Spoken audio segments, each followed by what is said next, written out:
mastermind picked their target and managed to convince him to go along with their plan.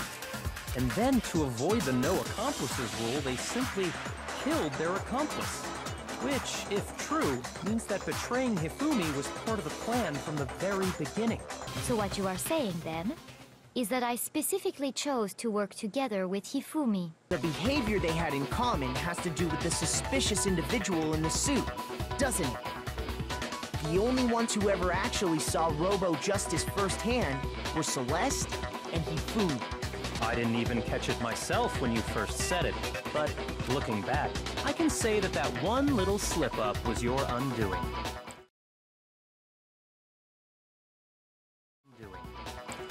Do you mind letting us on it? Like... What are you talking about? I'm talking about what you said after Hifumi's body disappeared and we returned to the nurse's office. They must really be enjoying this. Enjoying the sight of us standing around frightened and confused. We're all going to die here. We're going to die just like those guys. Oh, cause wait. Those guys, did we find Taka at this point? I remember her saying that too, but I don't understand what's so strange about it. Then pay attention. Sakura, Toko, and I were yeah, there we go. So she would have no idea. She should have no idea that Taka was dead. Then Makoto showed up and told us Hifumi had been killed. So Sakura and I left with Makoto. Once we were in the hall, we ran into Celeste, and the four of us headed to the nurse's office.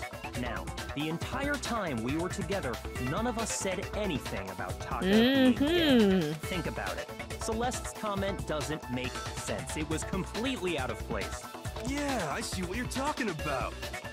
Although it's pretty crazy how the past few ones have just basically been like a little slip of the tongue has been kind of what's really undone it. You hear that, Celeste? Everyone's having some trouble understanding. Could you repeat what you said? He's really enjoying this, isn't he? If you're really not the culprit, you shouldn't have any problem repeating it, right? Byakuya said Celeste's comment doesn't make sense. But what is he alluding to? Did he not just like explain that all in black and white just now? Why do we have to do this? Ugh, okay. Monokuma File 3. All I said was... They must really be enjoying this. Enjoying the sight of us standing around, frightened and confused. They must be positively elated. Listener, she's trying so hard. We are going to die here. She's trying to sound so innocent. We are going to die, just like those guys died. And that is all I said. And that's all it takes to finish this. It's obvious, isn't it? What was so strange about Celeste's comment? Okay. When she said that, she should have... Why do I have to... Like, he already said about the fact that she shouldn't know about Taka's death. Okay, so this is clearly one of the Flash ones. They must really be enjoying the sight of us standing around. They must be positive. We are all going to die here. We are going to die, just like those guys died. And that is all I said. And that's all it takes to... What was so strange about Celeste's comment? Okay, well, really... I basically have 5 chances at this, and I think we're coming to the end, so we'll try this one. Well, they must really be enjoying the sight of us standing around. They must be positive. We are all going to die here. We are going to die, just like those... This one seemed kind of pointless, because like I said, Byakuya already said all that. We're just kind of rehashing things. There's no reason Celeste should have said, just like those guys died. When she said that, none of us had told her Taka was dead. Exactly. And we didn't run into her until after we were all out in the hall. So there was never any chance for her to have seen his body in the equipment room for herself. So how did you know, Celeste? After all of the crap that she's like said to me, this is delicious to listen to. How did you know more than one person had been killed? And how did you know they were both guys? Because Kyoko had also disappeared. Oh, right? I didn't think about that she too. Could have been dead too. I mean, I do say guys in reference to girls and guys, but still. Oh, what's going on here? You all have such vivid imaginations. How can she You know possibly, like, say anything? It's so obvious. Imaginations. that? You claim that I was lying when I told you about the suspicious person I saw. Then what about the picture I took? See, I knew this picture was going to come back How do you explain at this some picture point. of the costumed villain dragging Hifumi away? I thought it was a little bit too, it's, what's the word I'm thinking of? It seemed too convenient that she had this picture. Instead of trying to stop the guy from taking Hifumi away, she takes a picture instead, you know? So let's put the suit on, and then she used the camera's timer to set up the picture. Oh. Hero, you had like a good thought at one point, and now you're just back to being you. Have you so quickly forgotten? You are the only one who could have possibly fit into that suit. Plus, I happen to know that this particular camera does not have a timer. In other words, it is an unassailable fact that this is a picture of Hifumi being dragged away. Oh, she's so smug. I'm gonna wipe that smile off her face. If everything I told you was a lie, how can this picture exist? Simple. Are we sure that's really a picture of the suspect dragging Hifumi There we go, away? Kyoko with the save. Although we have to prove that. What could you possibly mean by that? Surely there are other explanations than the one you've offered up. No, there is no other explanation. Of course. Other explanations. If it wasn't a picture of the suspect dragging Hifumi away, the only other possibility is... Okay, Hifumi is dragging the suspect away. I got it! It's not a picture of the suspect dragging Hifumi away. I would say it's a picture of Hifumi dragging the suspect away. Oh, there we go. We're on to something here. That's certainly within the realm of possibility. So much for a poker face, Celeste. The one being dragged off in that picture isn't Hifumi, but the person in the robot suit. We've simply been led to believe that it's the other way around. And the strange costume might only exist to lead us astray even farther. If you saw someone wearing something like that in this situation, of course you'd notice and be suspicious. That's what happened! You put me to sleep and made me out to be the bad guy in all this! Poor Hero. Okay, what does she have to say now? Such a thing is utterly impossible. Hifumi was dragging him away? Ridiculous. Is it? I don't think it's ridiculous at all. All right, Celeste, what's your reasoning behind this being ridiculous? Then shut your mouth and allow me Wow, to educate okay. you. Don't say that to Kyoko. I will fight you.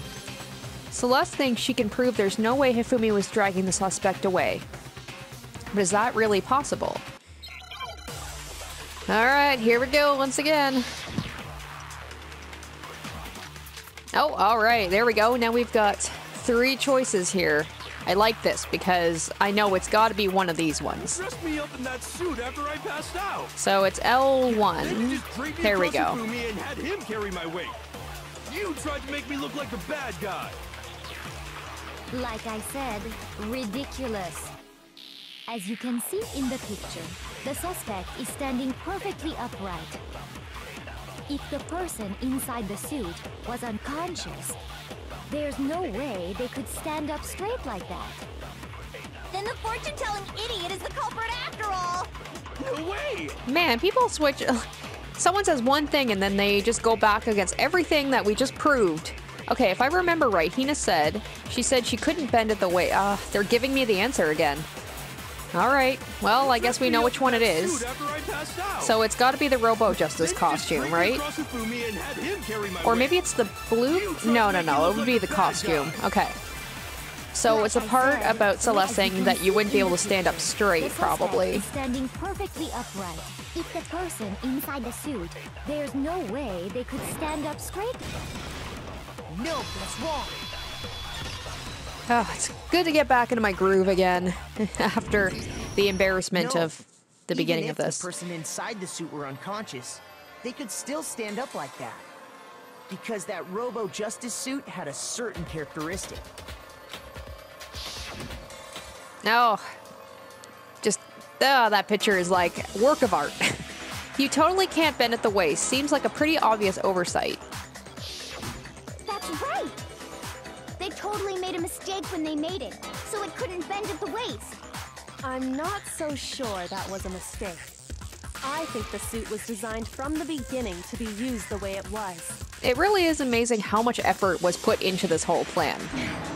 Oh, there we go, once again. Yep, we are on to you, Celeste. Celeste and Hifumi took the suit they'd specially designed and stuffed Hiro into it. That's how they were able to fake that whole thing. The point of it all was to make us believe whoever was in the suit was to blame. Well then, I suppose this is Checkmate. Checkmate?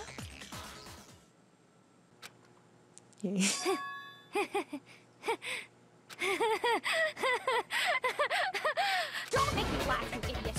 What do you mean, checkmate? There we go. Clearly, you want to cram me into your little guilty box. Well, there's one little problem. Have you already forgotten what Hifumi told us as he lay dying? Well, yeah, duh. You guys were working together. Of course he would say it was Hiro. But how would he know it was Hiro if he had the suit on? Who tried to kill you? Who killed me? That's right, I remember their name. Yasuhiro. When we asked him who had attacked him, his answer was quite clear, was it not? He said, and I quote, It's kind of creepy that she keeps jumping back and forth between her real voice and her fake voice. In other words, Yasuhiro Hagakure! Right, but my name isn't really Yasuhiro. It's actually Taro. Your confusing statements don't make any sense. You're only making things more complicated. He did say Yasuhiro, but are we sure he was really pointing the finger at Hiro? What does that mean? What the hell are you talking about? I'll burn you alive! Kyoko, what do you mean by that? Think back to how Hifumi used to talk to us. How did he refer to each of us? Oh, did he say for serious? No, that's right, because he would always call me by my last name, Mr. I've already forgotten what my name is. That's right. Naegi. He always called me Mr. Naegi. He called us all by our last names. Exactly. I know I heard him say Mr. Naegi more than once. Naegi, sorry. So if Hifumi did mean to say Hiro's name, he would have said his last name, Hagakure. I'm sure it was just incidental. By chance, his first name. Wait a minute, is Celeste's actual name Hiro? Something Hiro? Indecent? Because yeah, that's right, because they say her name is Celeste, but like we don't know what her actual name is. Random chance. Now isn't that a convenient explanation?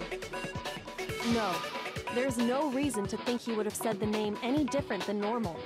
But he must have run out of energy before he could say any more.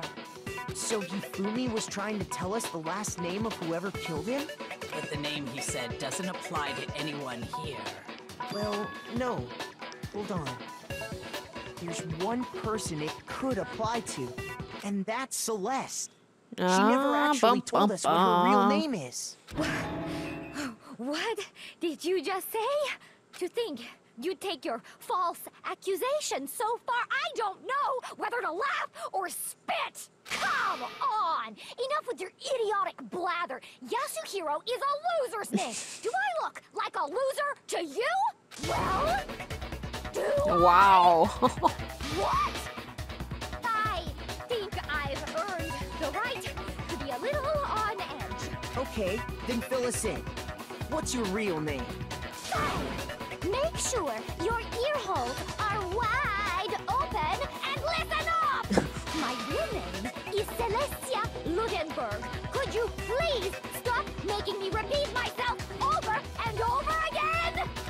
Celeste still won't give up, so then I have to do something to make her accept it.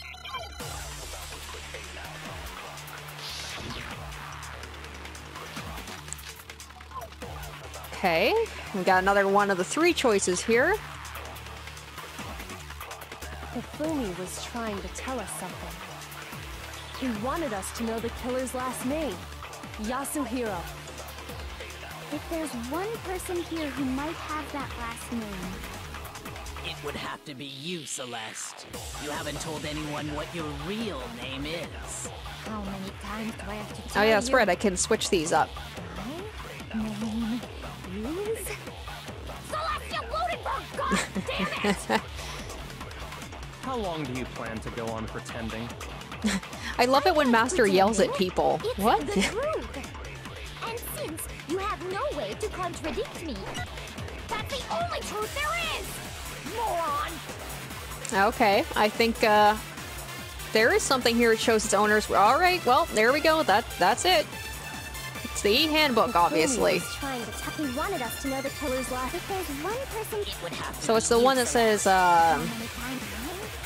Celestia Lodenberg, god damn it! How long do you plan to go on pretending? I'm not pretending. It's the truth. And since you have no way okay, to go, contradict go, me, go, go. Aha! No, that's wrong.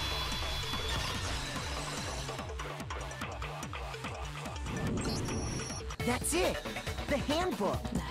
what? It's always the handbook. It always seems to come back to the handbook at the end of these. Anytime you turn your handbook on, it shows the owner's name when it boots up, right?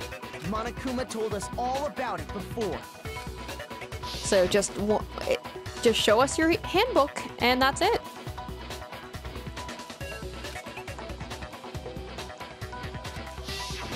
So all we have to do is check Yeah, the I think it handbook, has been and like the that'll clear last up 3 everything. murders. The handbook has like played a pretty big part in all of them. That's how we can find out Celeste's real name. That's an invasion of privacy! I refuse to cooperate! Celeste. If your name actually was Celeste, you'd be happy to hand it over, so then we wouldn't be suspicious of you. Please just tell us what really happened. Please, just tell us. Even when I'm put in check, it's just my nature not to give up. Because... Here we go. Because... Until the game's over, you never know what might happen! You're not doing a lot to make yourself look innocent. Fine then. Let me settle it. Let me go over the case again, from the beginning, and shed light on all your crimes. I wonder if we're gonna have to do another bullet time battle. That'll bring everything to I an actually end. wouldn't mind, because I know how to do them now. But these ones, I always seem to screw up at least once. Okay.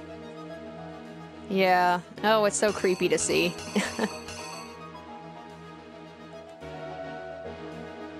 It's weird to have a female murderer. It's our first one. I was wondering when that was going to happen, when we were going to have like a woman be the murderer. Okay, oh, so he walked in. Okay, let's do this one.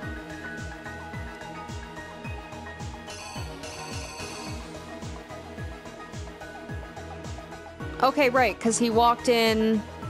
So he was coming in at 1 o'clock.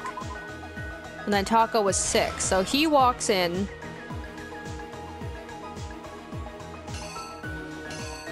Okay, so it's got to be something... Let's see. Chips...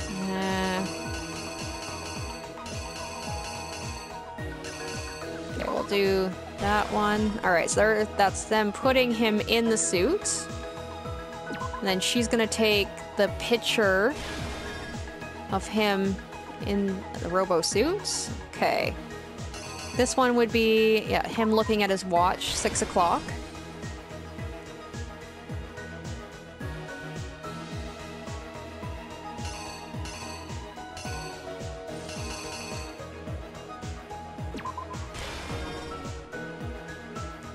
Alright, so then there's the camera. Library. Oh crap, I can't remember which hammer it was that he got hit with. Was it 2 or 3?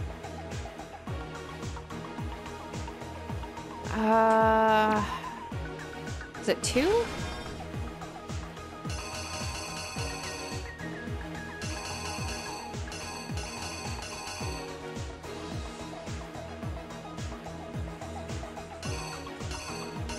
What goes after this? Okay, so that was him found. Let me just skip on ahead.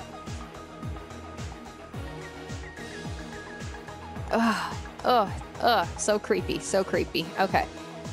Let's do... So... And then... Maybe it was... The hammer ones are screwing me up. I can't remember which hammers were where. There's a lot of hammers. Damn it.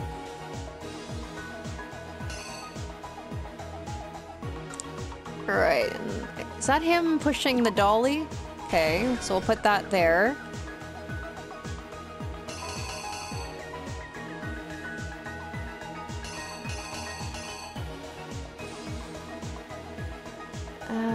Sure. I hope that's right. I probably got something wrong at least, but we'll check it out. You! Before anything, the killer persuaded someone to help carry out the murder. And that person was... Oh god, it's so creepy to see him so, like, into it. The killer was able to execute a number of otherwise impossible schemes.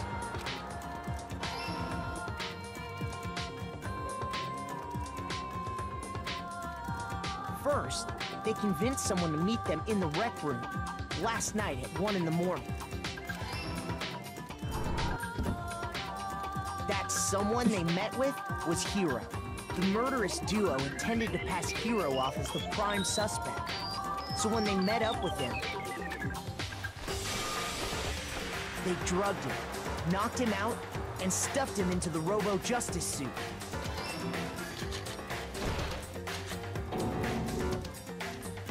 Next, Hifumi positioned himself to make it look like Robo-Justice was attacking him, while the killer used a digital camera to take pictures of the assault. They did all this just to create evidence that would put the suspicion on Hiro. When they were done with him, it was a pretty good plan, I have to say. Oh, sorry, didn't mean to skip ahead. And then finally, at 6 a.m., they moved into the murder phase of their plan. They called Taka to the equipment room. I'm sure it didn't take Hifumi much to be convinced to kill Taka since they were enemies, but still.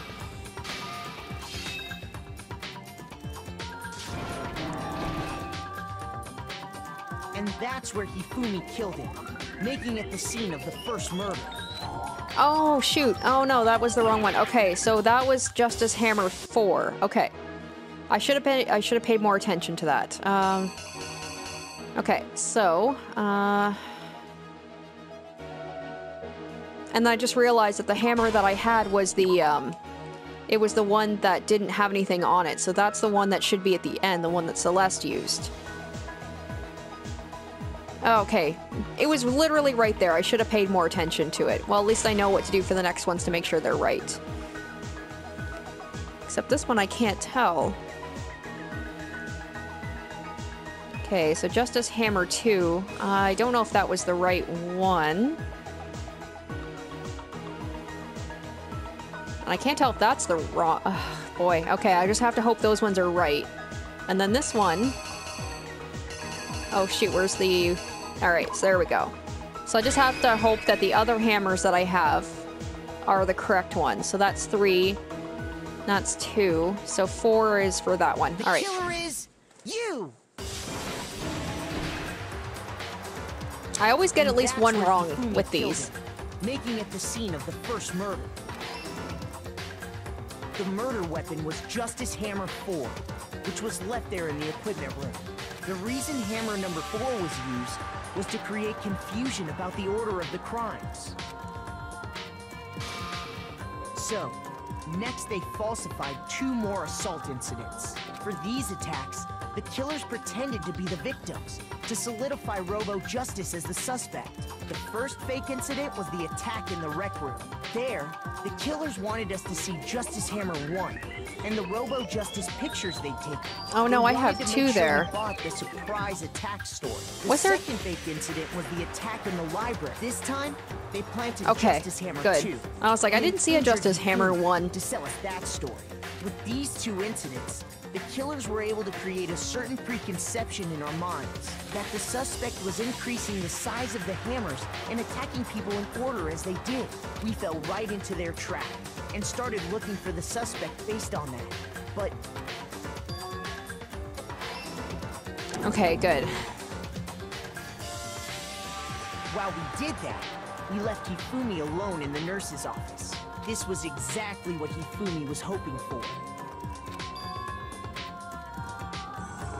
He took a blood packet from the refrigerator and Justice Hammer 3 and turned the room into a crime scene in which he himself had apparently been brutally murdered. My thing is, how did he manage to, like, grab the hammers? They must have had them placed. When we returned, that's what we found. Meanwhile, the other group that had been out searching found Taka's body at the same time. So when we heard the body discovery announcement, we naturally assumed it was for Hifumi. We left the nurse's office, and Hifumi once again took advantage of the situation. He simply got up and made his escape. When we learned his body had disappeared, we all rushed back to the nurse's office. And once again, Hifumi had the chance he was waiting for. This time, he snuck into the equipment room.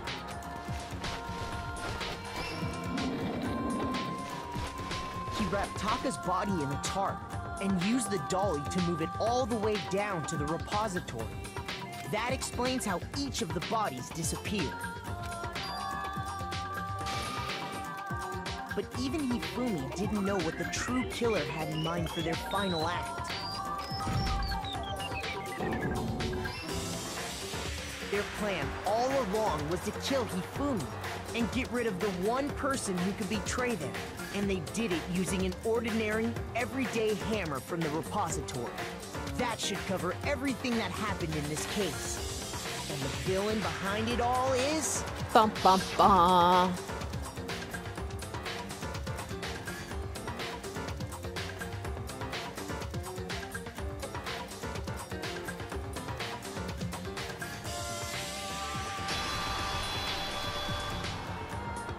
Celeste! Sorry, you lose.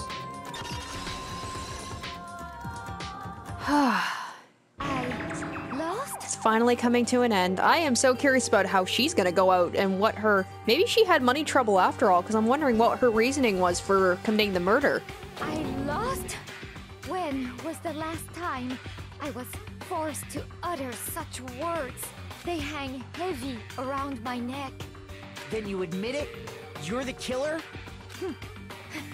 Listen to you, trying to take charge, as if you're my private instructor.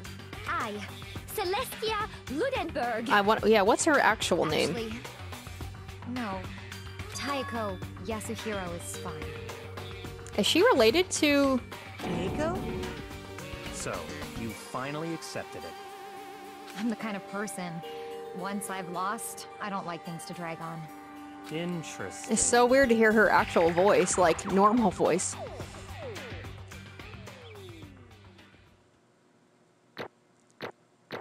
Yeah, that one was not one of my better ones, I'll admit. I got hung up on a couple, but we made it through. Okay, Monokuma. I'm ready to begin. Or, no.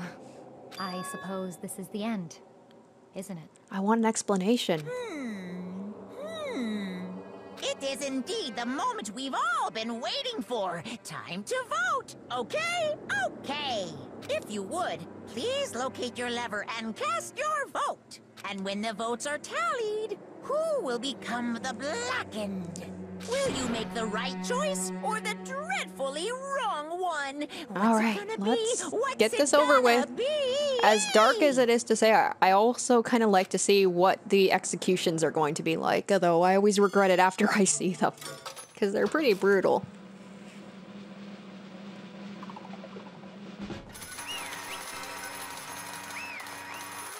Hers was definitely the most well thought out one. The other ones were kind of crimes of passion, or like in the moment, but hers was super planned out. It's basically a formality at this point, but once again, you're totally correct. The Blackened this time, the true killer who devised the whole stinking scheme was...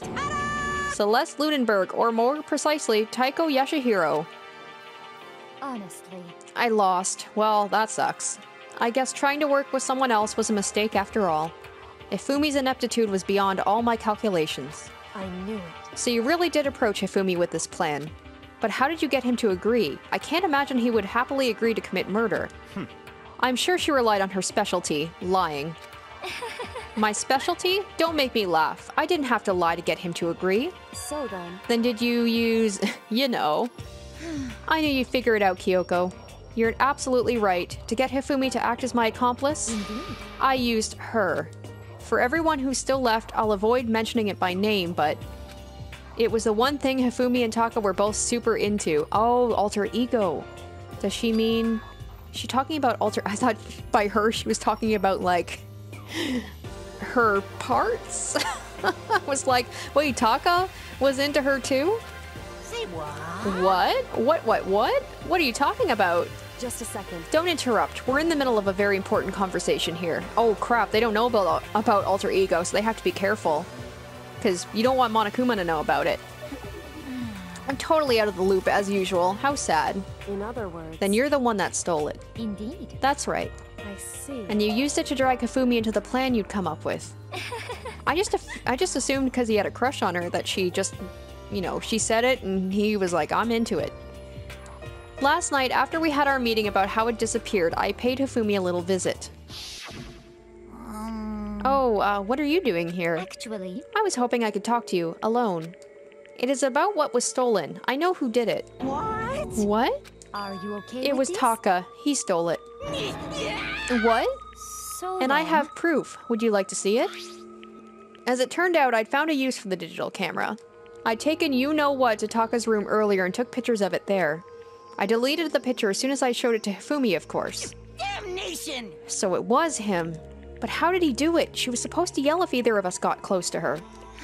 You are correct, which is why Taka forced me to steal it. Say what? What? As for me... Please forgive me. He threatened me. Oh. He did? As for me... He came to my room last night unannounced, and then it's hard for me to even say. He abused me. What? And he took pictures. He said if I did not do as he asked, he would show them to everyone. So I had no choice. Well, she did lie then. She said that she didn't have to lie to get him to do it, but she did. Damnation! That's a crime, an absolute crime. I mean, I knew he'd gone a little crazy, but Say what? I never imagined he would go that far. It was amazing how completely he bought it. I can't express how enjoyable that was. I'm about to say something I've never said before in my life. I'm going to kill him. I'm going to effing kill him. Most unfortunate. Wait, please. If you go now, you will be playing right into his hands. Huh? Actually... Taka is planning to use her to escape. And he has made you his target. What? Escape? You don't mean... Taka is going to try to kill you. What? Indeed. And all so he can keep her to himself. That bastard. Bastard, bastard, bastard. Honestly. Can we allow him to continue with these barbaric acts? Absolutely not. How could I? She... I swear! I have to save her. Actually... Then would you like to join with me? It just so happens I've come up with a plan. Huh? I have devised a way to reclaim what he has stolen and escape this dreadful school. And with that, it is complete. What are you talking about? Oh, nothing. Hifumi agreed without a second thought. The effect that item had on him was remarkable. The power of love, even a love as twisted as that, could still drive people mad, it would seem. You disgust me. I see. I have another question for you. Was that strange costume Hifumi's creation? Indeed. Yeah, it was a real pain in the butt, too. All I asked him to do was make something to hide the face and general body size.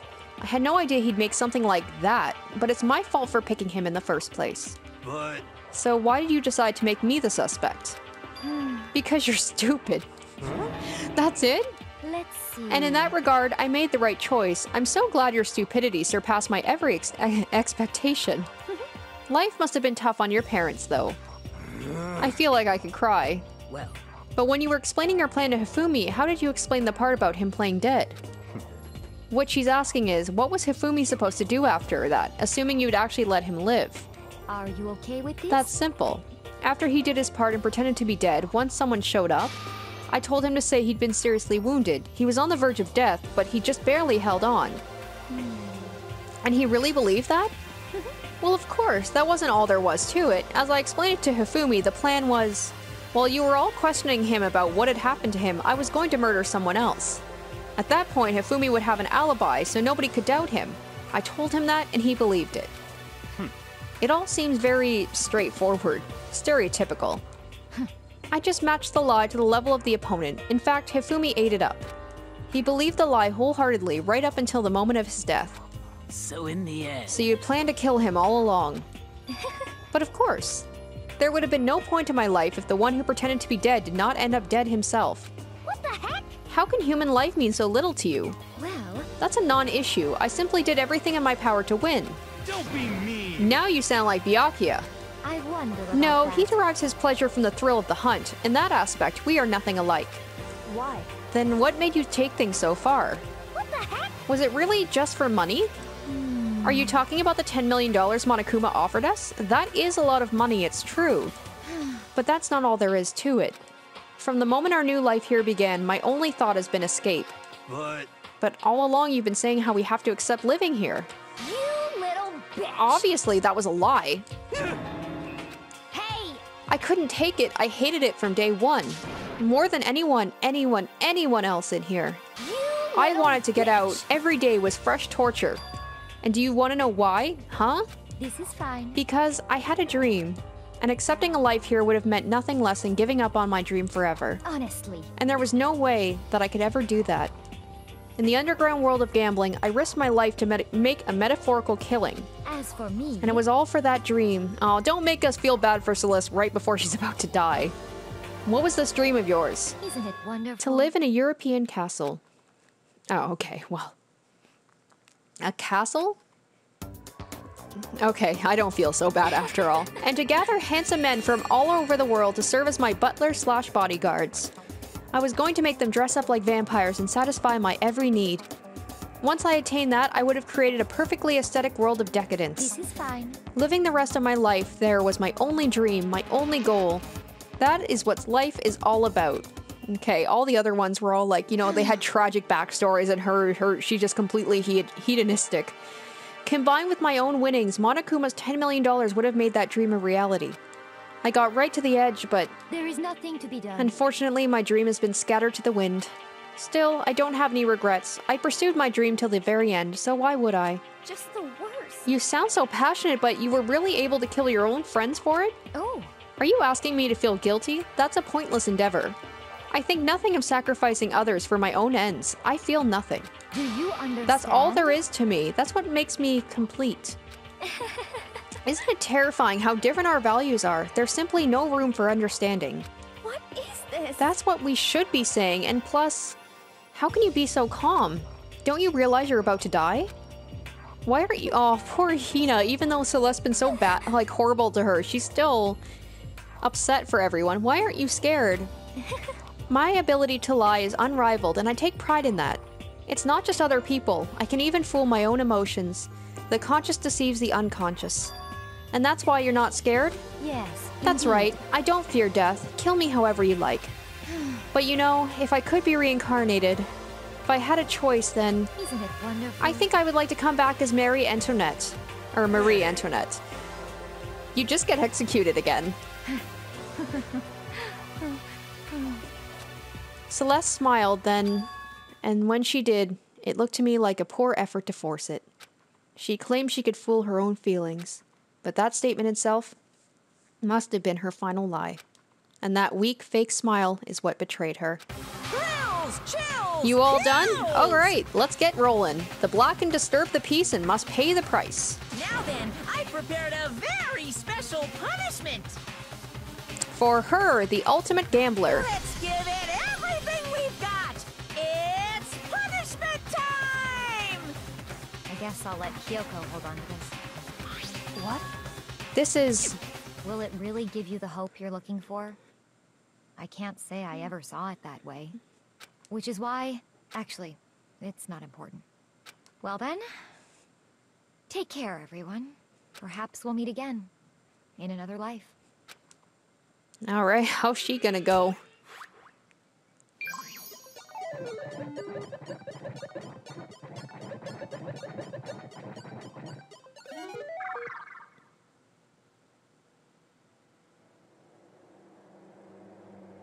Oh, she's even still smiling. Oh, she's gonna be burned like a witch? Oh, dang.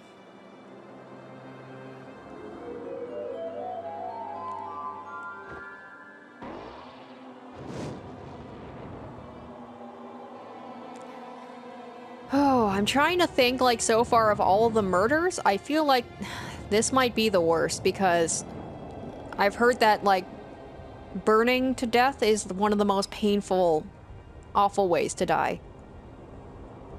And she looks so peaceful, too.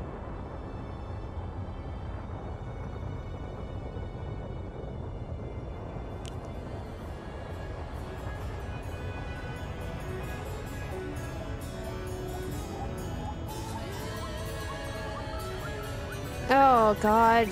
The smiling makes it so much worse. Wait, what? What is going... Oh, okay.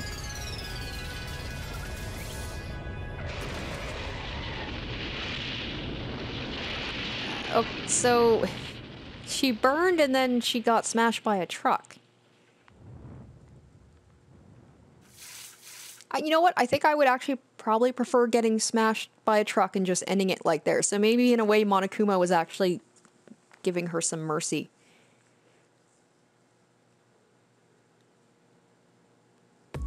It's over. The third execution is over. Celeste's death is over. Celeste killed my friend, so I can't pity her, but I also can't deny that at one point I considered her a friend too. For him to come along and... Isn't it just awful? Someone couldn't cut free of their regrets from the outside world, and so more people had to die. Extreme! You guys are still young. You need to place more value on your lives. What are you gonna do? And here I thought you guys were gonna pass the torch of hope to the next generation. Let me out What do I care about hope? I'll throw it in the trash if you just let me out of here. Too bad. You're all the embodiment of hope, whether you like it or not. And it's my destiny to knock you down one by one. It's sad, yes it is, but that reality just can't be avoided. Don't talk like you're not responsible. How long are you gonna make us keep going through this? What do you want from us? God, I'm so sick of people asking me that. Give it a rest already. So anyway, Kyoko, I see you get some kind of key-type object from Celeste. Hey! So, what's the deal with that? What? What's the matter? So then, I'll answer your question if you answer mine. you... What did you do? What did you do to me? Wait, what? What? Hey, Answer me. What did you do to my body? What? Oh, God. Oh, man, oh, geez. Oh, man, oh, geez. What do you mean, what did I do? I have no idea. I don't know anything about it. Wait, did she get, like, kidnapped and taken away? Is that why she was gone? What was that just now? The mastermind did something to Kyoko's body. What does that mean? Okay, things are getting kind of awkward. I think it's about time I got out of here. Well? Meanwhile, you guys can go on enjoying your school life. If you get lonely, give me a shout. Not that I'll do anything about it, of course. See ya later! See ya! Monokuma disappeared, leaving us all depressed and in despair. Although it wasn't all despair. There was one small hope. Hey Kyoko, Monokuma already mentioned it, but what's that key Celeste gave you? so... Most likely, it's the key to one of the dressing room lockers. Huh? Oh, then that means Celeste probably hid it in there. Hey, I suppose sometimes it's easiest to miss what's right beneath your nose. Well then, we better go check. Indeed. Good idea. Well, at least the two people that are, like, obsessed with alter ego are dead, and that's a bad thing to say, but we left the courtroom and rushed to the dressing room. So we approached the dressing room. Kyoko looked back at us and said, Hey, I'm going to go on alone from here. Everyone else head to the dining hall. I'll check in with you later. What? Why exactly are you going alone? so... Do you even have to ask? As she spoke, she glanced quickly at the surveillance camera. Come on. That's not what I mean. Why you? There's still the risk of a spy, you know. Then I'll go too. What? You? Please, let me go. Standing here arguing is just going to draw more attention to us. Goodbye. Do whatever you want. Thank you, Byakuya. Well then. Then it's up to you now. Yo! I'm gonna go to the dining hall, okay? So Makoto... Hey, Hina, wipe that blush off your face. Does that mean what I think it means? Okay. Good luck, Makoto. Girls like her are total pushovers when you show a little backbone. I tried to forget what Hina said. Everyone headed to the dining hall, leaving me and Kyoko there alone. Shall we go? Shall we? Yeah. So then. We need to get into that locker. Kyoko took the key Celeste had given her and unlocked the locker. As the locker swung open, we saw... Good morning! Oh, it's good to see Chihiro again. It's been a while, hasn't it? It's safe, thank goodness. I'd never heard Kyoko sound so relieved. It was like she was speaking from the bottom of her heart. I did just what Celeste asked. I didn't say a word. I stayed quiet the entire time. Oh, and I think I might be able to open the last set of last set of files soon, maybe as early as tomorrow. I'm doing my best, so please wait just a little while longer. So now we can officially say the case is closed. As far as this incident is concerned, sure, but can we take a second? Since we have this opportunity, I want you to be honest with me. Kyoko, please tell me, what are you trying to do all on your own here at the school? Is that what you wanted to come here with me? However... Regardless, that's not something you need to know right now. I don't need to know? That just makes me even more worried. What? Worried? Like what happened during the investigation this time. You disappeared and we didn't see you again. Without warning, without explanation. When you do that... Indeed. It's only natural that they think I'm the mastermind spy, right? And you too. No! I believe in you. What? You believe in me? Isn't it obvious? People believe in their friends, right? That's why I want you to tell me. And I want you to believe in me too. Because we're friends.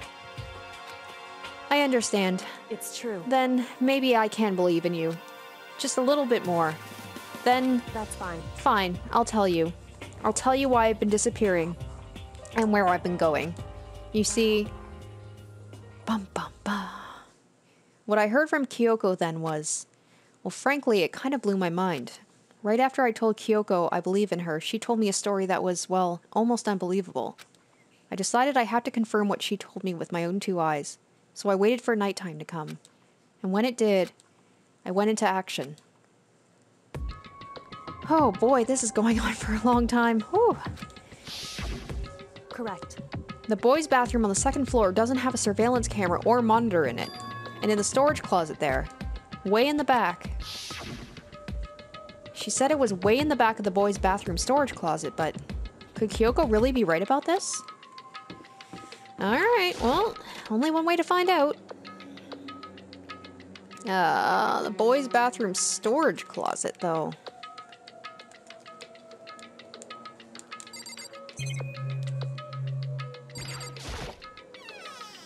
Oh, there we go. It's just a normal storage closet as far as I can tell. The secret Kyoko told me about, could it really be hidden here? Oh, okay, well there's only one thing to choose from. She said it was way in the back of the storage closet, but I mean seriously? Without thinking, I placed my hand on the back of the storage closet. And suddenly, as if I were being yanked in... Gashunk. At the same time I heard that sound, I fell through the wall. I had no idea what was going on. Oh, snap! I'd fallen through the back of the storage closet. Huh? Turned out, the back wall was like a revolving door and I'd made my way to the other side. Just like Kyoko had said. Correct. In the boys' bathroom on the second floor, there's a storage closet. And way in the back of that closet, there's a secret room. What was she doing snooping in the boys' bathroom is my question. So this is the secret room. But what's in here? I'm guessing maybe she found some like blueprints or something and she wasn't just scoping the boys' bathroom. There's a bunch of files and what look like volume after volume of yearbooks. They're all covered in dust. Looking at everything, one file at the edge of the bookshelf caught my eye. Hope's Peak Academy student registry. It's the only thing in here not covered in dust. Has someone been looking at it recently? I slipped the file into my hand, but before I had a chance to take a look at it, a slip of paper fell out of the file and I turned my attention to it. What's this? You must not leave. That's kind of weird. I can understand if it said, like, I can't leave, but you must not leave? What is this? My head feels funny. A strange sensation. It's like deja vu. Those words, you must not leave. I've seen them somewhere before. But I can't quite remember. What do I know? What don't I know? Oh, what? Oh, did Kyoko set me up? A strange sound rang out through my head. It felt like I was shaking my brain back and forth. And then, darkness. I don't understand what's happening. I don't know what started it. It's all over. And with that, I opened my eyes. I didn't know how long it had been. Oh, everything's gone. Apparently, something hit me and I lost consciousness. That's all I understood. The dull, throbbing pain in my head proved that much, at least. An empty bookshelf. Empty. Gone. It's all gone. The yearbooks, the student registry, and even the note that had fallen on the floor. It's all gone. What does this mean? But my brain refused to do any more work. The insistent pain in my head began to spread across the rest of my body. For now, I should go back to my room. Get some rest. So either Kyoko set me up, or like Monokuma noticed something going on and somehow got someone to attack me. My body was heavy with pain, my mind heavy with thought. I dragged myself back to my room. Now I'm like, can I trust her? Somehow I made it back to the first floor of the school. The farther I walked, the more I felt. Things are getting blurry, can't see in front of me. I couldn't stop myself from collapsing right there. And after that... As if from a vast distance, I heard a sound. It was faint, but undeniable. That sound, it's coming from the gym? As I desperately hauled my shaky frame toward the gym, the sound got stronger and stronger. Oh, I don't want to go in there. It sounds kind of scary. What's going on? It can't be nothing. Here in the gym? Alright. I have played for so long. Oh boy. I think I'm gonna have to wrap it up here. Wow, my mouth is so dry from just talking for like, it feels like it's been almost 2 hours. I'm still trying to decide. I might have this all be one episode, or I might divide it up into 2 episodes depending on how long it is, but either way, I'm gonna stop here. So if you guys want to see what that sound is, stay tuned for the next episode, and thank you so much for watching. Until then, bye.